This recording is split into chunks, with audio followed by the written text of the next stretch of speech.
Okay, tapusin natin itong project na ito. So, ang kulang na lang natin ay itong About Us, Blog, saka Contact Us. Sige, diretso tayo dito sa dashboard. Then, Pages, Add New. Yan. I-preview muna natin to. Ito yung natapos natin. Tapos, mag-add tayo dito ng page. Lagay natin dito is About Us. Yan. Tapos dito sa page builder, gawa tayo ng isang parang ganito. Ng isang napakahapong banner. Row. Isa lang na layout. Then insert. Tapos edit row. Dito sa layout, gawin natin full width. Yan. Katapos dito sa design, gawin natin dark blue yung color, yung background. Siguro dito, yan. Yun. Tapos done. Then click natin dito. Mag-add tayo ng site editor. Right. Center natin. Type natin About Us. Oops. Us. Tapos highlight natin. Gawin natin tong H1. Then, itong color, gawin natin color white. Dahil dark yung background niya, so dapat white ang kanyang text. Publish natin. Then, type natin dito, About Us. Oops. About Us. Hey, bakit? Okay, may dash. Dash. So, yun. Ayos. Okay, dito sa right side, meron siyang sidebar. Tanggalin natin to. Tapos itong About Us dito sa taas. Tanggalin natin yan. So, balik lang tayo dito sa page na ito. Tapos, click lang natin itong page title. Tanggalin natin yan. Tapos dito sa page layout, no sidebar. Then update. Then About Us. Click, refresh lang natin. Ayun. Okay, dito sa pagitan ng menu, dito sa header at itong banner na ito, meron siyang blank na space. Tanggalin din natin yan. So, gawin natin is, punta lang kayo dito sa masthead bottom margin, i-disable nyo lang. Uncheck nyo lang siya, tapos refresh, akit na siya. Ayun. Then, lip zoom. Aking favorite ng mga temporary text. Kunin lang natin to. Copy. Then, add another row. Isa lang. Then editor. Paste. Done. Update. At ito na yung page natin ng About Us. At automatically siya nag-add ng menu dito sa taas. At meron siyang additional isa pa dito dahil gumawa ako ng test page. So, gawin natin is delete natin tong test na page na ito. Pero bago natin i-delete yan, gawa muna tayo ng menu. Yan. Delete natin to. Katapos, mag-create tayo ng menu. Type natin is main menu. Tapos, create menu. Yun. Tapos, save menu. Then, kung check natin dito is wala na yung si test. So, nandito pa rin siya. Alam niyo ba kung bakit? Dahil hindi natin kinlik itong primary menu. I-add lang natin to. Check lang natin. Tapos, save menu. Tapos, balik tayo dito. Refresh. Boom. Wala na siya. Itong homepage, gawin lang natin siguro home ito. Tanggalin natin si page. Save menu. Refresh. Boom. Okay. Next na gagawin natin is itong blog.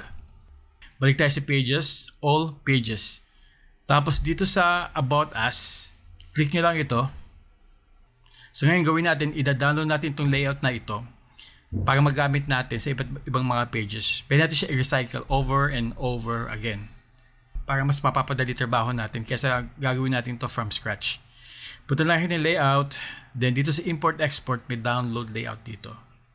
Okay? At dito, mag-generate siya ng JSON file. Ito siya, About Us JSON. Then save. Right.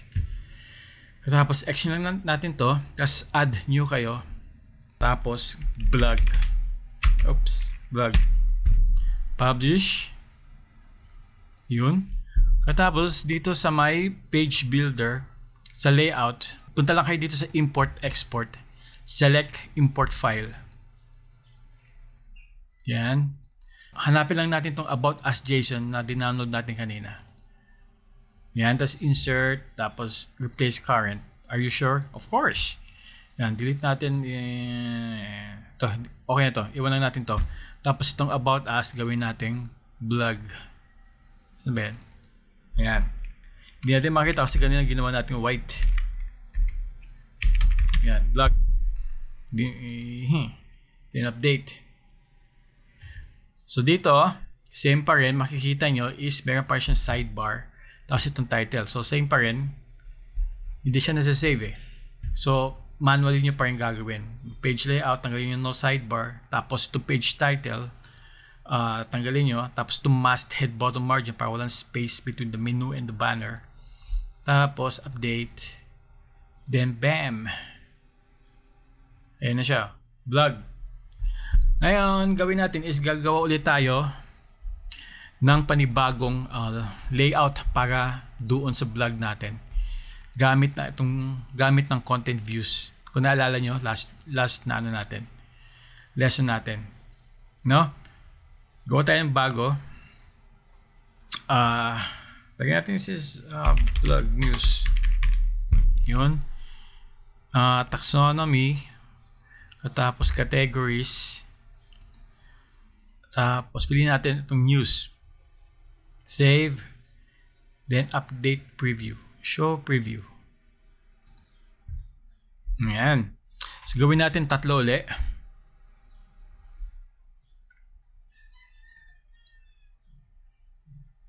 Yan. Tapos update preview. Yan. Okay na siya. Tapos itong image, gawin natin siyang full image. Itong large, full size. Tapos update preview. Yan. Save. Copy na lang natin itong short code. Ctrl C. Balik tayo dito sa blog. Open natin. Ctrl A. Delete. Ctrl V. Done. Update. Check natin. So, ito ulit. So, mangyayari dito is every time na mag-add kayo dito ng article, bababa lang siya ng bababa na tagtatatlo. 3 articles here, 3 articles here, hanggang sa bumaba siya na bumaba. Unlike dito, hanggang 3 lang siya. Pag may bago, i-replace siya ulit dito. Hindi siya bababa. No? Kasi ang ginawa lang natin dito sa blog na ito, dito sa content views is nilimit lang natin ang kanyang pagkapareho pala. Nilimit lang natin kung ilan ang lalabas sa first page, sa homepage. Total number of posts to show, leave empty, show all found posts. Okay, dapat ginawa natin 3 pala dito, hindi 10. 3. Yan. Limit lang natin sa 3. Yan, save. Right. I-add natin yung menu. Alright, add natin si blog. Save menu. Alright, andito na siya. So, ang pinaka-last is itong contact us. Itong contact us, madali lang. Hindi nyo kailangan mag-program ng form. Gawa tayo add new.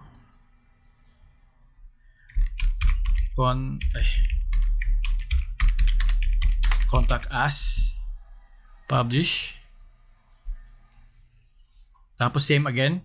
No sidebar. Check na to. Para walang title. Tapos update. Tapos dito sa page builder, add row. Ay, mali. Ito pala. Layout. Import export. Select import file. Tapos itong about us JSON. Tapos replace current. About us. Palitan natin to ha. Gawin natin okay. Contact us. Alright. Done. Update. Check natin. Right. Si space. Tanggalin natin si space. Dito sa masthead. Update. Right. So, gawa tayo ng contact us na form. Ngayon, pag gagawa kayo ng contact us, i-delete nyo lang ito. Yan. Tapos punta kayo ng add widget. Hanapin nyo dito is contact. Walang lumabas kasi hindi pa naka-add ang kanyang widget. I-update lang natin to. Punta kayo ng appearance. Itong plugins pala. Site origin widgets. Hanapin nyo si contact dito. Ayun, contact form. I-activate nyo lang. Balik kayo ng pages. All pages. Tapos contact us. Yun. Add widget. Contact. Saan ba dito?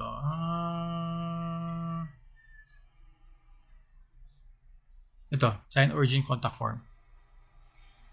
Meron na siyang your email, your name, your email, subject, saka message. Pwede rin kayo mag-add. Depende kung ano gusto nyo i-add. Okay? Katapos done, update. Check natin. Ito na siya. Right. So, i-add natin yung menu. Appearance, menus. Contact us. Add menu. Save menu. Refresh. Refresh. Uy. The heck? Ba nangyari? Save. Ayan na. Ito siya. Nice. Kumpleto na website natin. May nakalimutan tayo dito. Napansin ko. Itong social media. Social. Mag-add tayo dito ng social icons. Okay? Punta lang kayo dito sa widgets. Appearance. Tapos dito sa widgets. Tapos dito sa footer. Layout builder. Open builder. Dito sa ilalim, check nyo lang ito. Tapos mag-add kayo ng widget. Lagyan dito is social. May dalawang klaseng icons dito. Vantage social media, nagawa ng Vantage, o yung site origin na social media. Mas prefer ko yun na sa social media ng site origin. Dahil mas maganda itsura niya. Balik ulit kayo dito ng plugins. Tapos, site origin widgets. Hanapin nyo dito si social media. Type nyo na lang. Social. Ayan, social media buttons. Activate. Balik kayo ng appearance, then widgets. Footer, layout builder, open builder. Highlight nyo to.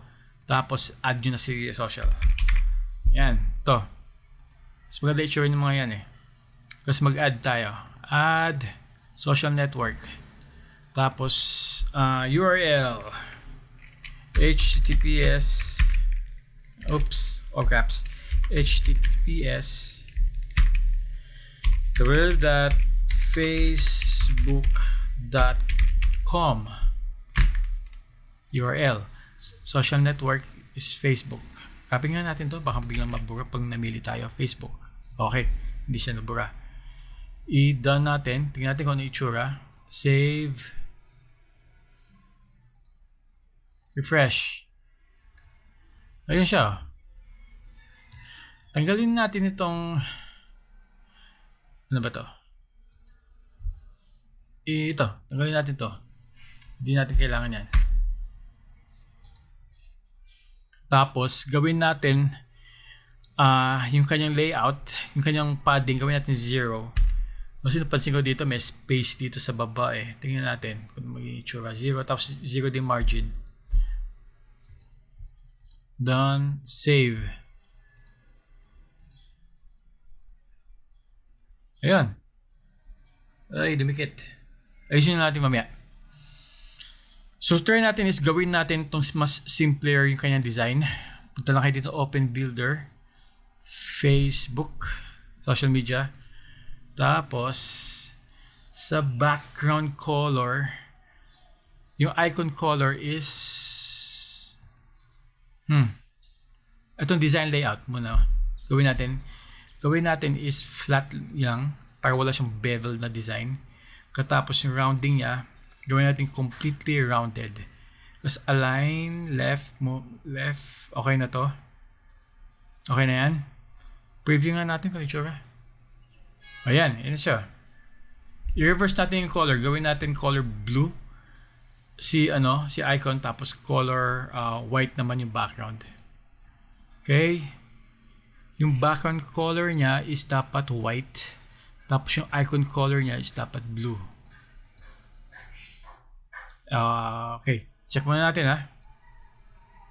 Actually, pwede mo i-preview dito. Hindi, okay lang. Done, save. Ayun. Dapat ganito yung itsura niya. Pag na-highlight, nagiging color blue. Right. Open Builder.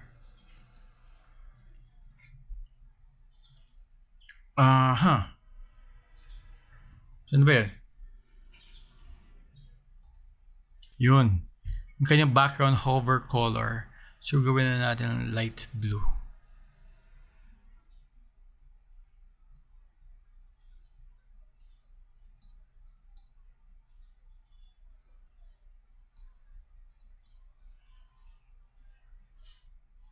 O gray. Yan. Light gray na lang. Copy natin yung color niya. Tapos, next is gawa pa tayo ng isa. Add. Select network.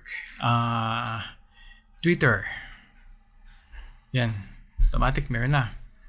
Tapos, yung kanyang background color is white ulit. Tama. Background color is gray para consistent tayo. Tapos, icon color is blue. Right. So, next is kahit tatlo. Gawa tayo ng tatlo. So, select network. Gawa tayo ng Instagram. Icon color is gawin natin blue. Tapos, background color is white. Tapos, gray ulit dito. Yan. Yun. Done. Done. Save. Ayan. Naglagay tayong space dito sa Hindi maganda tignan eh. Lagay tayo ng space dito sa social. I-zero kasi natin eh. Dito sa bottom, gawin natin siguro ng 15. Siguro. 15. Save. Ayan. Alright. So, dito nagtatapos ang ating how to create a website without coding. Sana may natutunan kayo. At if you like this video, please share. Paki-subscribe na lang kung trip nyo. At don't forget to ring the bell. So every time na mayroon akong bagong video, na-alert kayo. Alright, sign out!